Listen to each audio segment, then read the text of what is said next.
Olá pessoal, boa noite a todos aqui no estúdio, boa noite a todos as Amásio, bom dia, boa tarde, boa noite a você que acompanha nosso curso online. Olha eu de novo, né? Mais uma aula aqui com a gente, estamos juntos. Uma overdose trabalhista nessa semana, não é verdade?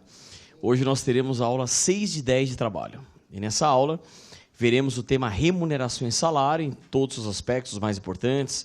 Se teve alguma alteração da reforma trabalhista, a gente também aborda. Mas hoje é a nossa aula 6 de 10. Então, como a gente sempre faz, vamos anotando na lousa, montando o caderno didático, você vai anotando, anota o artigo, a súmula, etc. Depois terminou a aula, dá uma lida nessa aula, tenta ver depois o artigo de novo, dá uma lida na súmula, na OJ, é assim que a gente vai estudando. Prova de vocês dia 20 de novembro, né? Então 18 de novembro, e 20 de janeiro é a segunda fase. Então 18 de novembro, portanto, hoje nós estamos 19 de setembro, já arredondando, vai 2 meses, né? Então a gente tem esse período aí para tentar estudar. Procurem focar naquilo que cai mais, nas matérias mais cobradas, as matérias que possuem o maior número de questões. Lembrando que a área trabalhista possui 11 questões, são 6 de trabalho e 5 de processo. Então a gente precisa ter pelo menos um desempenho acertando 7 questões. Eu já reputo, eu já considero um bom desempenho. Tá bem? Vem aqui no quadro, vamos lá. Vamos começar a nossa aula então. Vamos lá. Então o tema, aula 6 de 10 de Direito do Trabalho. Aula 6 de 10. Tema: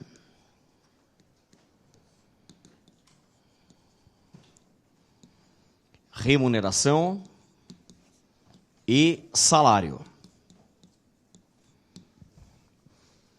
Tópico 1, introdução. Saúde. Vamos lá. Força. Ó. Você vai ler aquele esquema, né? Chegou em casa até umas 3 da manhã. Isso. Artigos 4, 5, 7. Tudo doido, né?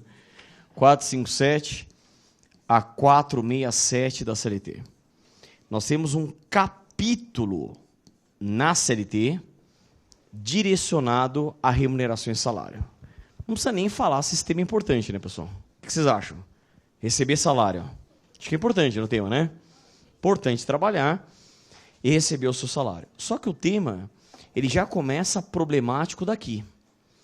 Porque existem várias correntes tentando explicar a diferença entre remuneração e salário.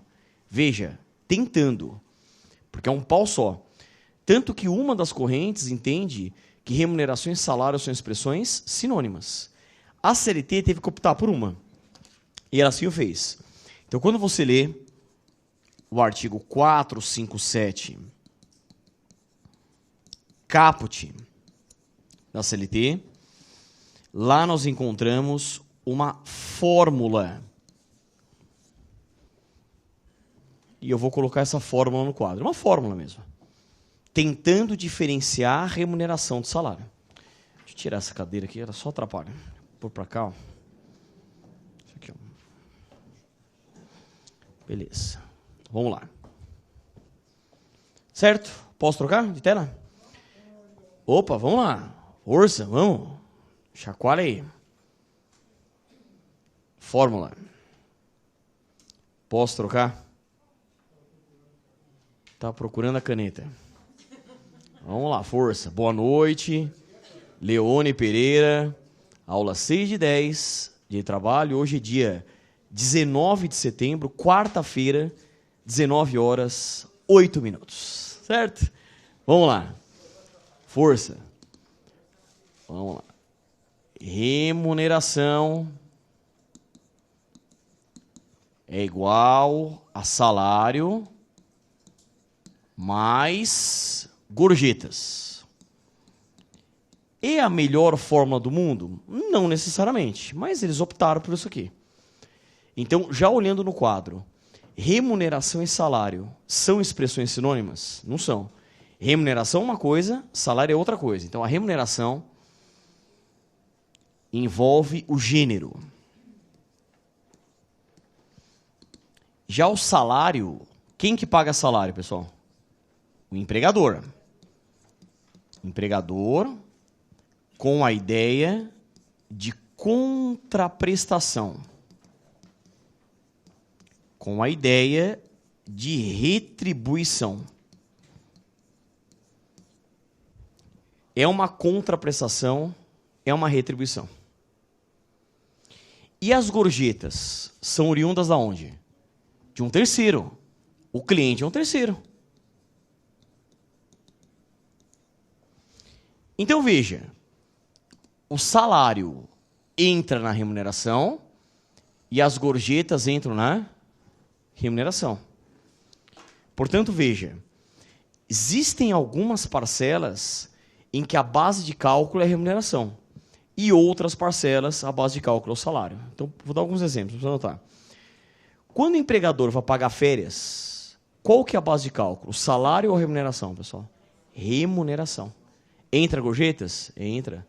Na prática, uma fraude só, a advocacia agradece. Tem trabalho para a gente. Certo? Fundo de garantia de depósitos. Qual é a base de cálculo? A remuneração. De novo.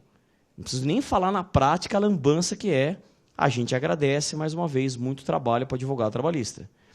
Agora, se a empresa atrasa no pagamento das verbas rescisórias, tem a multa do 477. É sobre um salário. Aí não entra gorjetas. Então, tem parcela que a base é o salário, outras parcelas a base é a remuneração. Então, é importante que você tenha essa visão. Remuneração é uma coisa, salário é outra coisa. Posso avançar? Isso aqui é o básico para a gente começar a estudar o assunto. Tá? Vamos lá. Tópico 2. Quais são os princípios que regem o salário? São 2. Os 2 já caíram no exame de ordem. Princípios que regem o salário. São 2. Vamos lá no primeiro. Primeiro aqui em Romano. Nós temos o princípio da irredutibilidade salarial. Então, nós temos o princípio da irredutibilidade salarial. Artigo 7º, inciso 6 da Constituição. Artigo 7º, 6.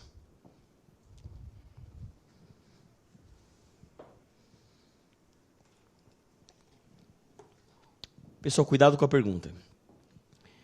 No Brasil, é possível a redução do salário? Vou perguntar de novo. No Brasil, é possível? Até é, mas tem que passar por quem? Pelo sindicato.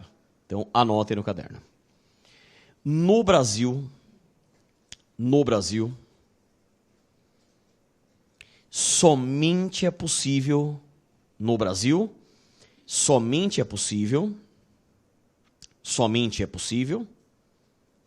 a redução do salário, somente é possível a redução do salário por instrumento de negociação coletiva. No Brasil, somente é possível a redução do salário por instrumento de negociação coletiva. Vem aqui no quadro, é isso aqui, ó. Se a gente pensar na redução do salário, pessoal, no Brasil, a redução do salário é regra ou é exceção? É exceção. E tem que passar por quem? Convenção coletiva de trabalho ou acordo coletivo de trabalho. Tem que passar pelo sindicato. É isso aqui. No Brasil, a redução do salário é exceção. Tem que ter convenção coletiva ou acordo coletivo, ou seja, tem que passar pelo sindicato. Qual a pegadinha clássica do exame de ordem? A empresa, passando por dificuldades financeiras, ela vai lá, chama o funcionário empregado e fala, meu amigo, a partir de hoje, não consigo pagar 100% do seu salário. Estou reduzindo 20% ou 30%. O RH pode fazer isso? Não, porque não está passando pelo sindicato. A sorte, voltando no quadro, é que isso está na Constituição. Você imagina se não tivesse. A reforma trabalhista ia atropelar isso aqui. a gente estaria ganhando hoje 1 centavo. Eu te dou um abraço, tá? Pagar um almoço lá é o seu salário. A sorte é que está na Constituição. Porque se estivesse embaixo, pessoal... Você acha que a reforma não ia mexer nisso aqui? Eles iam colocar assim, é possível a redução do salário por acordo individual escrito. O RH ia te chamar, lembra dos 2 papéis? Ou se assina ou aviso prévio. Você que sabe, tá caneta, qual o papel que você quer assinar? Ou não ia ser assim? Sem dúvida nenhuma. Oi? Não, mas aí aposentado é outra, aposentadoria previdenciária. Nada a ver, não tem nada a ver. O que eu estou falando de salário, é outra natureza jurídica. Aposentadoria é um benefício previdenciário e é lá direito previdenciário. Então, aí você tem reformas, aí tem outras regras. Tá? Oi? Não, aqui, o que significa? CCT é Convenção Coletiva de Trabalho. ACT, Acordo Coletivo de Trabalho. Então, Convenção Coletiva de Trabalho e Acordo Coletivo de Trabalho. A gente vai ver isso lá na aula 10, é uma aula só sobre direito coletivo. Tá? Eu vou dar essa aula para vocês, colocando todos os meandros aí do direito coletivo. Certo? Vamos lá. Segundo princípio. Já o segundo princípio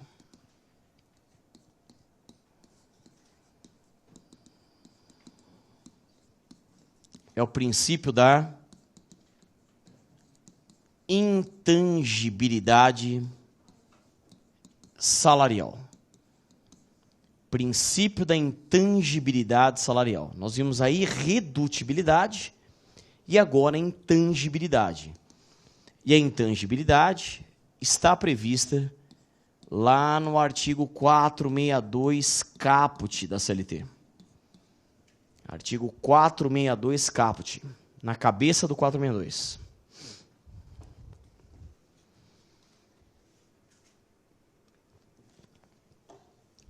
Vamos lá. Em regra, o empregador não poderá efetuar descontos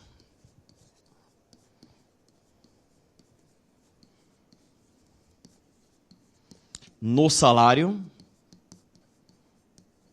do empregado. Então, além do salário ser irredutível, ele também é o quê? Intangível. Eu não posso ter desconto do nada, o empregador não pode realizar descontos. Só que é óbvio que não cai isso aqui. Porque a própria CLT, já de plano, prevê o quê? 3 exceções. Nós temos 3 exceções que autorizam desconto no salário. Então, a regra, não desconto. Excepcionalmente, desconto. E a OAB gosta de perguntar quando pode descontar. Eu vou colocar no quadro para vocês. Mas é possível descontar ou não? É possível de forma excepcional, mas é possível. Aqui eu não estou falando mais de Constituição. Estou falando de um plano infraconstitucional, né? Quais são as 3 hipóteses? Vamos lá. Primeira, A. Adiantamento. Pessoal, o adiantamento equivale ao abono ou vale. Já ouviram falar disso aqui? Não vejo a hora que chega o dia do vale, né? O salário do brasileiro é baixo, ele é pago até o 5º dia útil do mês subsequente, ele entra e sai da conta, né? Faz assim, ó. Aí no dia 10 você já está com a faca no pescoço já. Aí os trabalhadores começaram a fazer pressão e mais ou menos dia 15, dia 20, o que as empresas começaram a fazer, pessoal? Adiantar, por exemplo, 40%. Quando chega no 5º dia útil do mês subsequente, não vai pagar 100%. Vai pagar 100% menos quanto? O que adiantou. Eu não acho nem que é desconto no salário, isso é matemática. A empresa não vai se emocionar e pagar 100% lá para você depois. Obviamente que ela vai descontar, mas o adiantamento, o abono ou vale, é um exemplo de possibilidade de desconto. B. Dispositivo de lei. Dispositivo de lei. Quando que a lei autoriza o desconto no salário? Em N hipóteses. Vamos colocar um exemplo famosão? Pensão alimentícia, né? Esse exemplo, se tem uma coisa que funciona no Brasil, chama-se pensão alimentícia. Isso funciona no Brasil. A gente tem um exemplo mundial de coisa que funciona no Brasil. O que funciona muito bem? Pensão alimentícia. Você pode ser bilionário, você vai ser preso. Eu lembro, todo meu estágio de família no escritório tem. Pessoal, não é brincadeira. A pessoa pode ter a grana que for. Sai mandada de prisão, ela vai ser presa. Ela pode ter cometido o crime que foi. Era mais fácil ela ficar solta no crime do que na pensão alimentícia. Então, a gente no Brasil criou uma cultura, né, de meio que tolerância zero, para esse ponto de vista aqui. Né? A lei autoriza. E C. Outro exemplo, de novo, instrumento de negociação coletiva. Instrumento de negociação coletiva. Ou seja, de novo, convenção coletiva de trabalho ou acordo coletivo de trabalho, de novo, passar pelo sindicato. O sindicato pode dar uma canetada autorizando. Então, o que pode autorizar desconto no salário? Adiantamento, lei, sindicato. Adiantamento, lei, sindicato. Aqui um exemplo que você pode anotar, para quem quiser. Não sei se vocês já ouviram falar da contribuição, não a sindical, a assistencial ou negocial. Contribuição, assistencial ou negocial. Vou explicar o que é isso aqui. A gente vai ver na aula de coletivo que a estrutura sindical brasileira possui 4 receitas ou 4 fontes. A gente tem a contribuição sindical obrigatória, que agora ficou facultativa, né, mas era obrigatória. A contribuição confederativa, a contribuição assistencial e a mensalidade sindical. Beleza. É uma arrecadação bilionária. Só a sindical, quando era obrigatória, arrecadava 3,4 bi quando havia obrigatoriedade. Então, uma arrecadação realmente impressionante. Mas quando os sindicatos negociam, muitas vezes vem uma cláusula falando o seguinte: eu, sindicato, negociei por você. Eu lutei por você. Consegui direitos para você. Quero o faz-me rir. Então, eu já estou autorizando, descontar do seu salário, o que eu consegui por você. Eu mereço. Pessoal, eu acho uma aberração essa contribuição, para não falar outra coisa. Essa é a função do sindicato. O sindicato existe para isso. Essa é a razão de ser dele. Ele não pode cobrar por fazer algo que ele existe para isso. Esse é o meu ponto de vista. Então, portanto, nós temos uma ideia de uma contribuição que vem da onde? Do sindicato. É lógico, né, pessoal? Tem gente que defende, etc. Para o exame de ordem, isso aqui. Quem que pode autorizar desconto no salário? Adiantamento, lei e sindicato. Dê um exemplo dentre outros exemplos que existem. Pode falar. Que é o que eles estão fazendo, né? Com a perda da contribuição sindical, eles querem tornar a negocial obrigatória já, o que está errado também. Exatamente, o que não pode. Porque qual a ideia? Qual é o posicionamento que prevalece? Qualquer contribuição hoje é o quê, pessoal? Facultativa. Você tem que autorizar descontar. Não como eles fazem, que eles já descontam, eles têm que apresentar a carta de oposição. Está errado. Só pode descontar se você autorizar. É essa ideia. Vê? Isso, aí sim. Como eles fizeram o acordo coletivo, aí eles estão descontando com base no acordo coletivo. Que não pode. Mesmo no acordo coletivo, só pode descontar do seu salário se você autorizar. Hoje, nenhuma mais é obrigatória. Mas nessa situação, você recorre a quem? Ao sindicato? Não, o ideal teria o quê? Em princípio, você teria que ir lá apresentar no sindicato a carta de oposição. Caso não dê certo, entrar com a ação. Discutir judicialmente, isso aí não tem jeito. Quando não consegue via administrativa, via judicial. E essa ação, curiosamente, Justiça do Trabalho. Artigo 114.3, a gente discute na nossa justiça mesmo. Né? Vamos lá. Observação 1. Obs 1.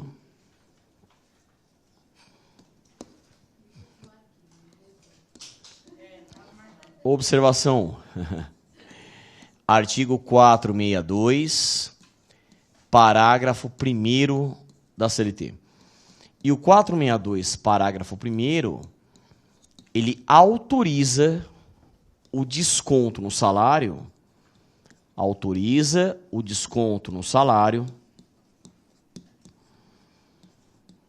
em caso de dano. provocado pelo empregado. Em caso de dano, provocado pelo empregado. Então, eu posso descontar do salário em caso de dano. Na segunda fase da OAB, pessoal, essa prova agora caiu um recurso ordinário. Na prova passada, caiu uma contestação com reconvenção. E o caso era interessante, porque a empresa, quando mandou embora a empregada, ela teve um dia de fúria. Então ela saiu, foi lá, xingou o chefe. E aí quando ela estava saindo da empresa, ela viu na rua assim uma pedra. Ela pegou essa pedra e atacou na vidraça da empresa, quebrou a vidraça. E depois ele entrou com ação contra a empresa de reclamação trabalhista. Então você se defendia, abriu uma tese da reconvenção e pedia o quê? A reparação dos prejuízos. Então você fazia um pedido, o que estivesse trabalhando autorizaria também o quê? O desconto no salário. Tá? Então, dano. Se provocar dano, pode descontar. Aquele que causa prejuízo a outrem tem o dever de indenizar. Só que isso pode acontecer em duas hipóteses. Quando que isso pode acontecer, pessoal? Primeira hipótese. No caso de dolo. O que na área trabalhista, o dolo significa só intenção. A gente não tem as 200 classificações do direito penal de dolo, né? Para a gente, dolo é igual a intenção, ponto final. Já estou dolo. E só uma curiosidade, pessoal, a professor de português está falando aqui. Às vezes o jornalista fala dolo e a gente zoa. Sabiam que está certo também? A pronúncia está correta. Dolo ou dolo. As duas pronúncias estão corretas. Então, se a gente vê agora jornalistas falando dolo, está tudo certo. Porque no âmbito do português, o professor estava falando aqui, tem N fundamentação para justificar o dolo como pronúncia correta. Então, você pode falar dolo, quando eu falando dolo, né? Mas dolo também está correto. Tá?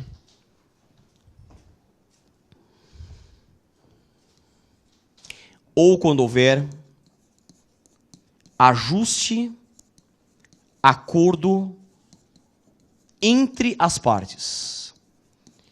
Quando houver ajuste, ou acordo entre as partes. Aqui eu vou colocar 2 exemplos e explicar casos que eu tive no escritório. O motorista e o instalador. Motorista e instalador.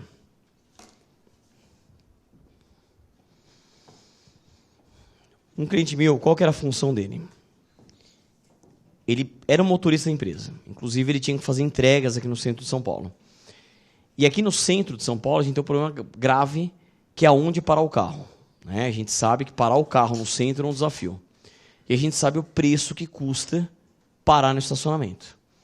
Só que a empresa dava direitinho o valor para ele parar no estacionamento, etc. O que o Nilson da Gracinha fez? Parou o carro na rua, para pegar o dinheiro e... O que aconteceu? O carro foi guinchado. Além tomou multa, o carro foi guinchado. E aí você sabe o quanto custa tirar o carro lá do pátio depois quando ele é guinchado. A empresa foi lá e descontou do salário. Ele veio no escritório. Eu briguei por outras coisas. Mas em relação a isso, o desconto era lícito ou ilícito? Lícito, porque ele tinha assinado um documento se comprometendo a pagar todas as multas de trânsito caso ele fosse no mínimo culpado. Tivesse agido por imprudência, negligência ou imperícia. Óbvio, estava tudo bonitinho, tinha um advogado trabalhista por trás. Pode descontar ou não? Pode descontar. Outro exemplo. Se você pega a NET, Vivo, os instaladores lá, vocês podem ver o desespero que esses caras têm para cumprir o serviço no dia que eles vão lá. Porque não sei se sabem disso, eles assinaram um termo que se eles vão fazer a instalação, não der certo, for uma outra equipe lá, todos aqueles prejuízos, a perda de material, desconta do salário. Eles são obrigados a arcar com perda de material caso eles tenham desperdício. Por isso que eles ficam na nossa casa até dar certo normalmente, ou o cara é malandro, entre aspas. Quando ele não vai ganhar, aí tudo bem. Mas se ele pega aquela ordem de serviço, ele tem que fazer. E qual é o grande problema dessa parte da CLT? Nós não temos nenhum limite na CLT. A CLT fala que pode descontar do salário, mas não fala quanto. Você vê, a lei do doméstico traz o limite de 20% e aqui não tem limite. Então a gente chegaria num absurdo de até aceitar um salário zero. Você imagina o tamanho do prejuízo que ele teria. Eu acho bem razoável 20%, 30%, mas não está na lei. Isso é doutrina com respaldo jurisprudencial, a lei não traz nenhum limite. Mas para o exame de ordem, quando que pode descontar do salário em caso de dano? Dolo, ou se houver ajuste, acordo entre as partes. Tá? Observação 2. Oi. Não, mas aí terceirizado é outra discussão, que aí fica um pouco mais... Dá da mesma forma. Só que a terceirização, a relação jurídica, ela é triangular, eu tenho que analisar de quem que é o vínculo e tudo mais. Aí você tem uma outra discussão junto com essa. Mas lembra que na terceirização, o trabalhador ele é empregado da empresa terceirizante e é um mero trabalhador da tomadora. Então nós temos 3 sujeitos envolvidos com 3 relações jurídicas envolvidas também. Fica um pouquinho mais complexo. Oi? Não, ele vai assinar um contrato igual e vai descontar do salário, os caras vão mandar bala, vão ir na garganta do cara, de todo jeito. Assim. Se ele assinar o desconto no salário... Não, se não assinar não é nem admitido. Eles exigem isso no ato da admissão. Você chega no dia lá, é a canetinha, o papel... É o que eu falo para vocês, pessoal, na prática não tem negociação. Na prática, assim, o papel, a caneta, tem 200 querendo aquilo que você quer. Então você tá lá, e outra, se você não quiser, vaza. Então aqui em São Paulo tem uma fila querendo aquela... Então, para a empresa, você, Beltrano, etc., hoje a gente é tratado como coisa, pessoal. A gente é substituto. E mesmo em cargos avançados, eu acho assim, a gente tem que se valorizar, mas uma humildade você sempre tem que ter na vida. Qualquer trabalhador é substituível. Nunca se acha a última salsicha do pacote. Porque você vai sair da empresa e a coisa vai continuar normalmente como se nada tivesse acontecido. O que eu ouso empregar na reunião do escritório? Não, porque eu era importante na empresa. Eu era importante. O que eu fazia lá, só eu fazia. Eu falo, lógico, só você e mais 1 milhão. Não adianta, pessoal. A empresa toca, ela continua normal, vai entrar um outro lá fazendo. Normal. Então, você tem que falar o seguinte, eu vou sair, vou trabalhar em outro lugar, mas o que você faz, não só você, mas um monte de gente faz. Oi.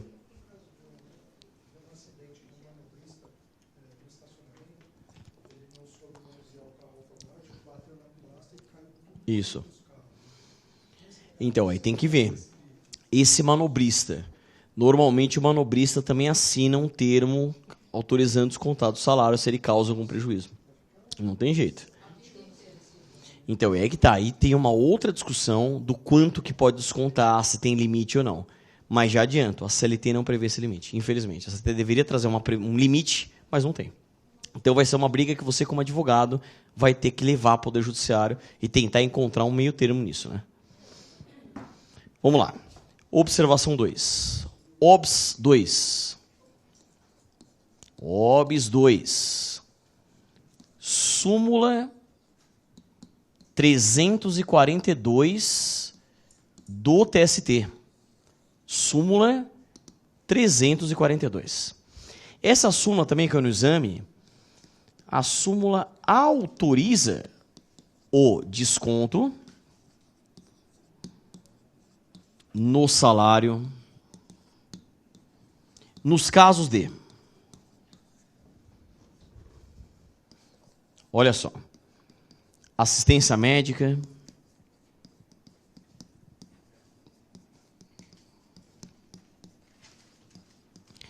hospitalar, odontológica, assistência médica, hospitalar, odontológica, seguro de vida,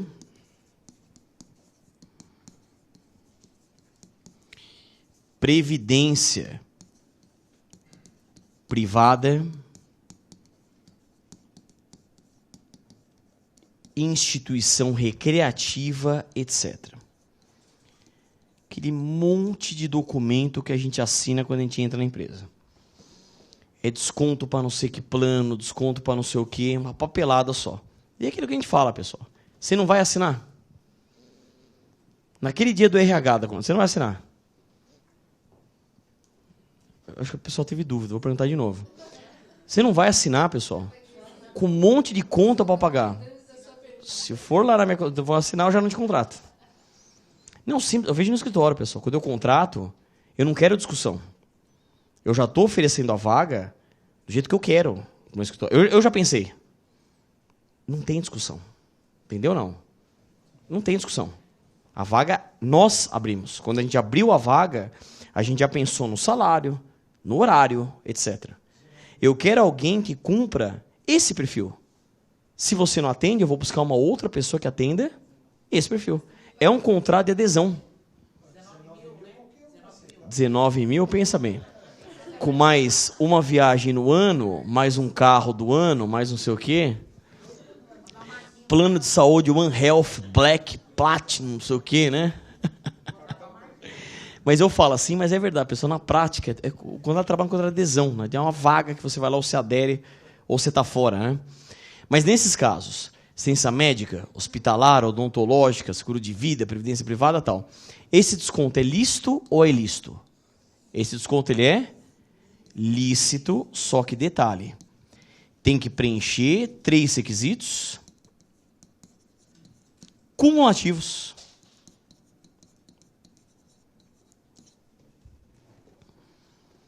Vamos ver se a empresa cumpre isso aqui. Você vai ver que a empresa está cumprindo, infelizmente. 3 requisitos. Eu até entendo que o desconto é lícito. Só que a empresa tem que se preocupar com 3 coisas. Você vai ver que é fácil para a empresa cumprir isso aqui. Quais são os 3 requisitos? Então anota, eu vou trocar de tela, a gente vai anotar. Beleza?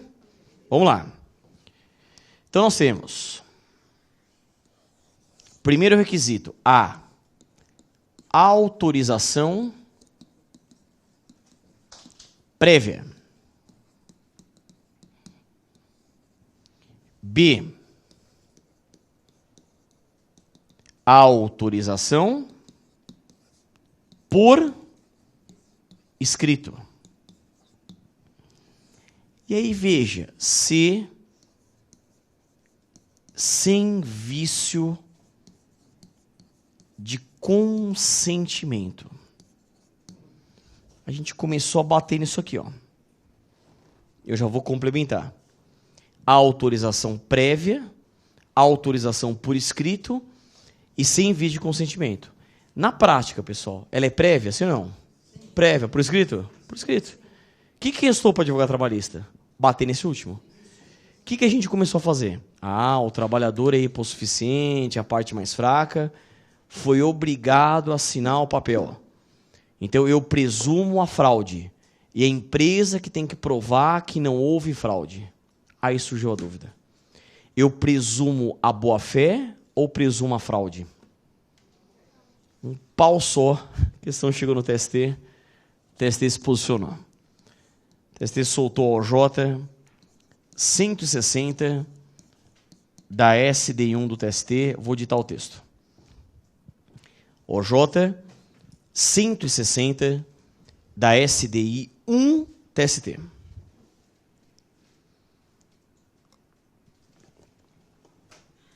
É surpreendente o texto. Anotem. Presume-se a boa-fé na manifestação de vontade. Presume-se a boa-fé na manifestação de vontade, sendo que o vício de consentimento,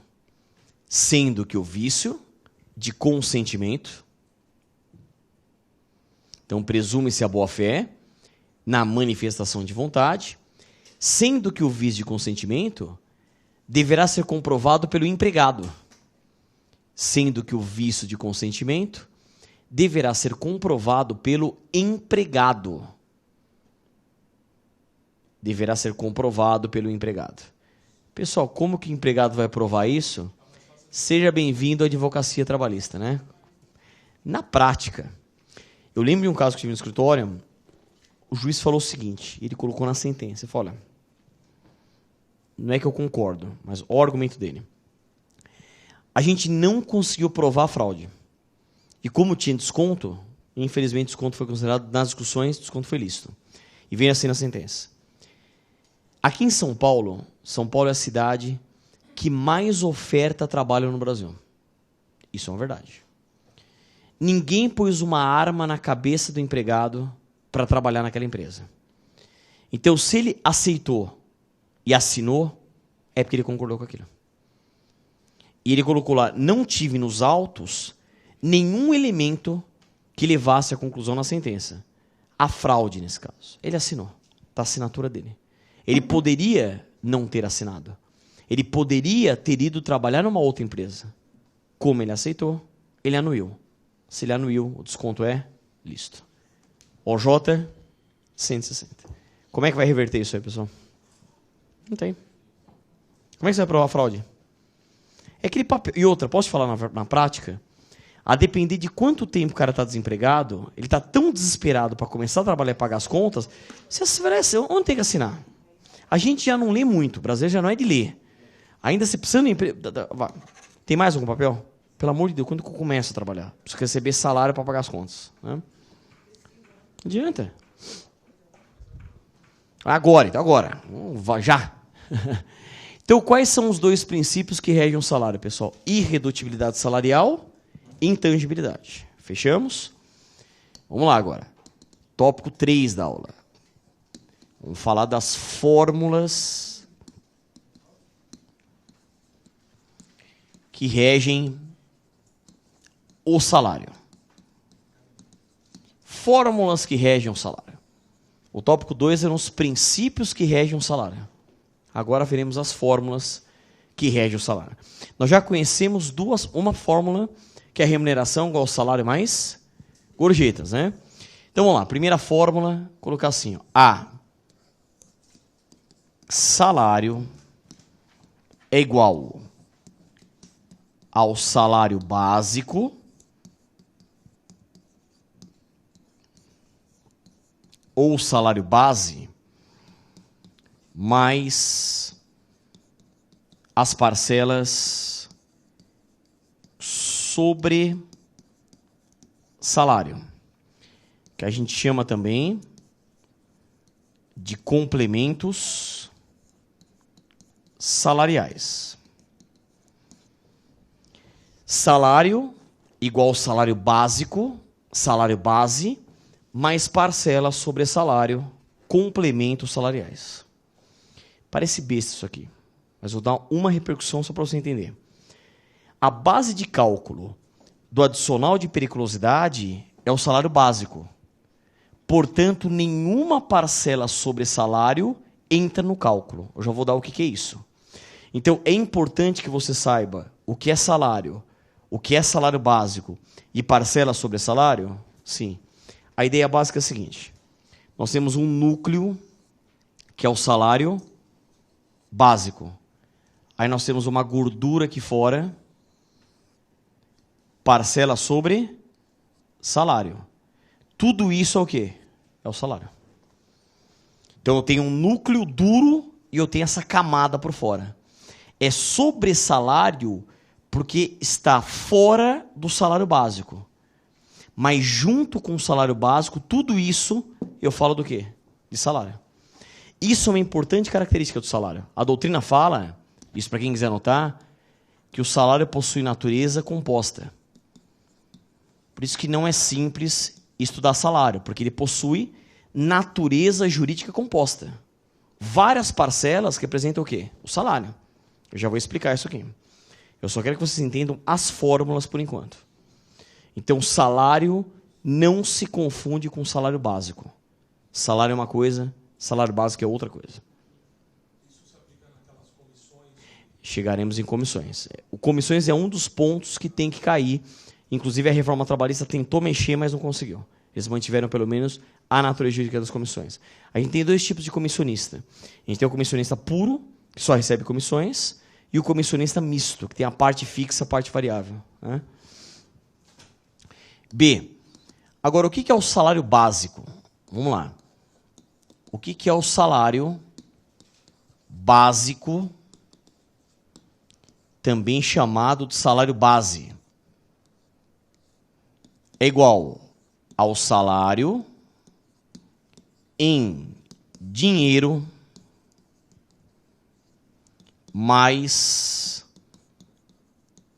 o salário in natura, que a gente também chama de utilidade. Vou explicar o que é isso também. Então, a gente já conclui que a empresa não é obrigada a pagar 100% do salário em dinheiro. Ela pode pagar em outras coisas que não dinheiro. Eu já vou explicar.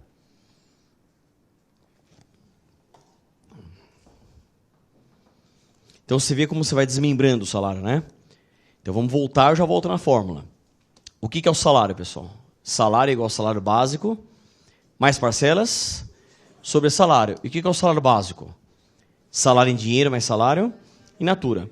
Eu vou abrir um tópico de parcela sobre salário e outro tópico sobre salário in natura. Então, vamos começar com isso aqui. 4. O que são essas parcelas sobre salário?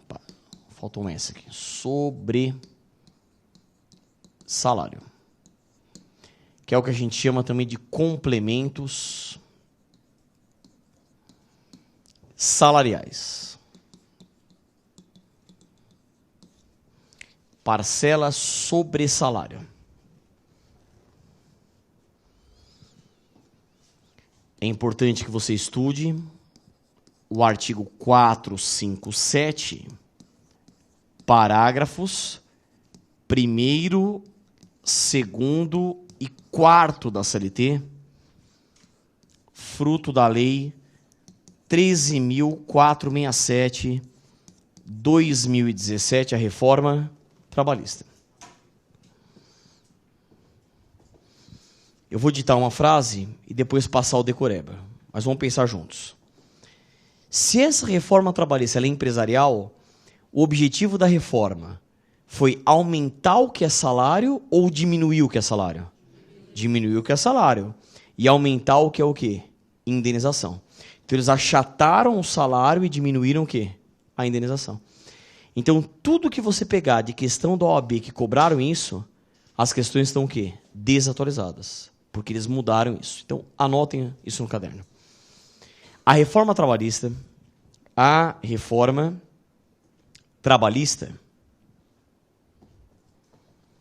diminuiu o número de parcelas, de natureza salarial, diminuiu o número de parcelas de natureza salarial e aumentou o número de parcelas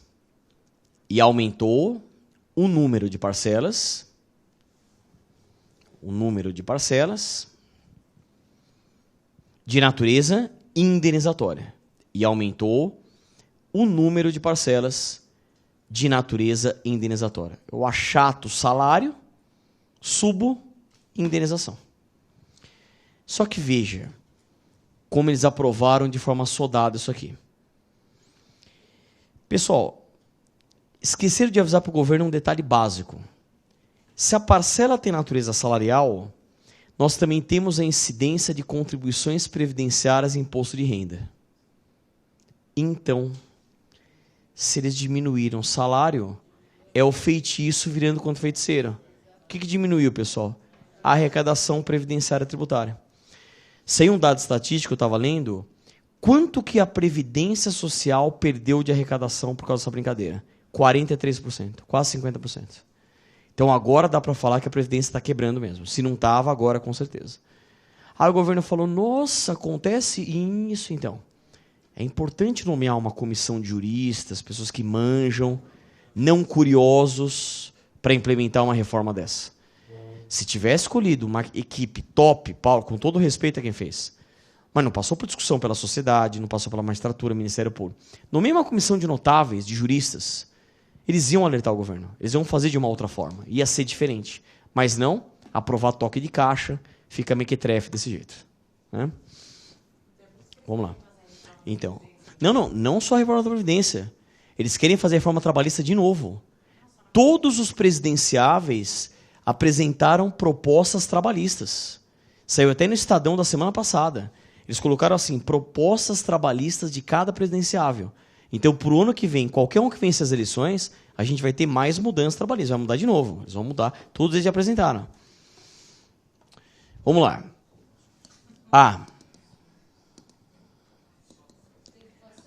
Parcelas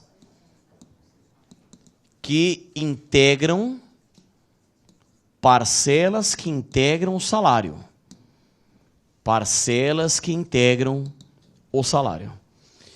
O que fala o texto? O texto fala do salário fixo. O que mais? Vou colocar assim. Comissões e gratificações legais. Parcelas que integram o salário. Só isso, pessoal. Salário fixo, comissões e gratificações legais. Então, é só pergunta. Se perguntaram, o que é comissão? Comissão é salário. Comissão é salário.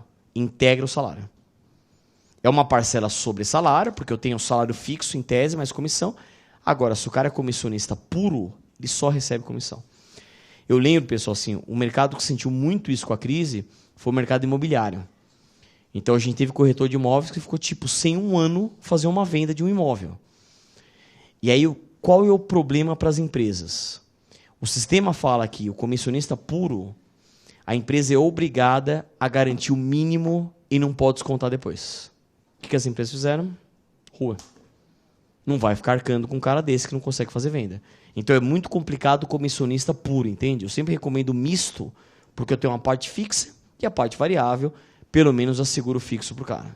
Né? Lógico, o variável, aí você negocia com ele, mas é importante ter um fixo. Mas pode ser comissionista puro também. Oi. Eu fui vendedor, mas eu preferia só comissão, porque eu vendia bem a comissão, você acaba ganhando. Sim, então. Quando dá o fixo, a comissão fica. Mas vamos lá, vou pegar o seu caso e repassar para quem está assistindo. Quando eu tenho muitas vendas, vale a pena. Mas e no caso dos imóveis? Pensa, ficar um ano sem fazer uma venda de imóvel. Eu lembro, pessoal, que lá atrás, foi o quê? 5, 6 anos atrás, eu comprei o apartamento que eu estou hoje na planta. Aquele risco que a gente corre lá. Eu vi o projeto, gostei, comprei e tudo mais. Eu lembro que ia todo domingo, eu passava lá para ver se ia construir o trem ou não, né? Deixa eu ver se porque mó grana e tal, tudo bem. Mas quando eu fui comprar, imagina, estava naquela bolha, era 2011. Você ia na corretora, você pedia pelo amor de Deus para alguém te atender. Eu lembro que você falava assim, eu vim comprar um imóvel. Entendeu? Não, eu não vim comprar uma bala, eu vim comprar um imóvel. Te atendiam de qualquer jeito, porque assim, vendia bastante, etc. Hoje, você vai na padaria de domingo, o cara não está te caçando, ele vem com a folhetinha atrás de você. Você toma até susto, né? Só tem um cara de terno olhando atrás de você, você fala, opa, isso aí. Não, doutor, ó. Vai lá, aqui, ó, fala do meu nome, lá você ganha um cafezinho, você ganha uma bola, um brinde e tal, a camiseta, o vale coxinha, não sei o que lá, vai tomar um café comigo, fala no meu nome.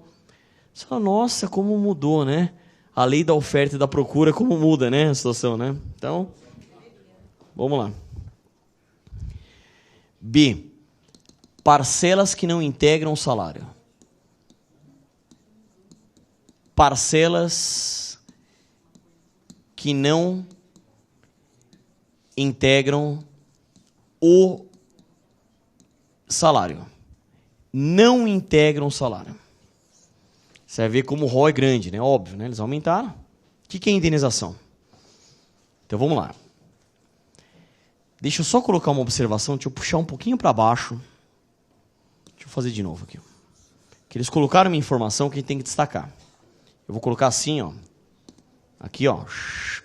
Tá? E a gente vai colocar assim. Ainda que habituais. Isso quebrou as pernas. A gente tirou uma grande arma da advocacia. Porque como que a gente argumentava que era salário, pessoal? Pela habitualidade. Pouco importava o nome. Se a gente identificava que havia habitualidade, a gente voava para cima da empresa. Falou, isso aqui como é habitual, o nome que a empresa dê pouco importa. Isso é salário. Agora esquece. A reforma aqui foi cirúrgica nesse ponto. Ela falou, ainda que habitual. O que não é salário? Vamos lá. Ajuda de custo. Ajuda de custo. Abono. Auxílio à alimentação. Diárias para viagem, prêmios. Então nós temos ajuda de custo, abono, auxílio alimentação, diárias para viagem e prêmios. Veja, pessoal, no passado, abono era salário. Diárias para viagem, se excediam 50%, era salário. Esquece. Agora é tudo o quê, pessoal? Tudo isso aqui é indenização. Agora veja, já vou dar a palavra. Tem uma maldade violenta no coração. O que é isso aqui? Ó? O que as empresas estão fazendo assessorados para advogados?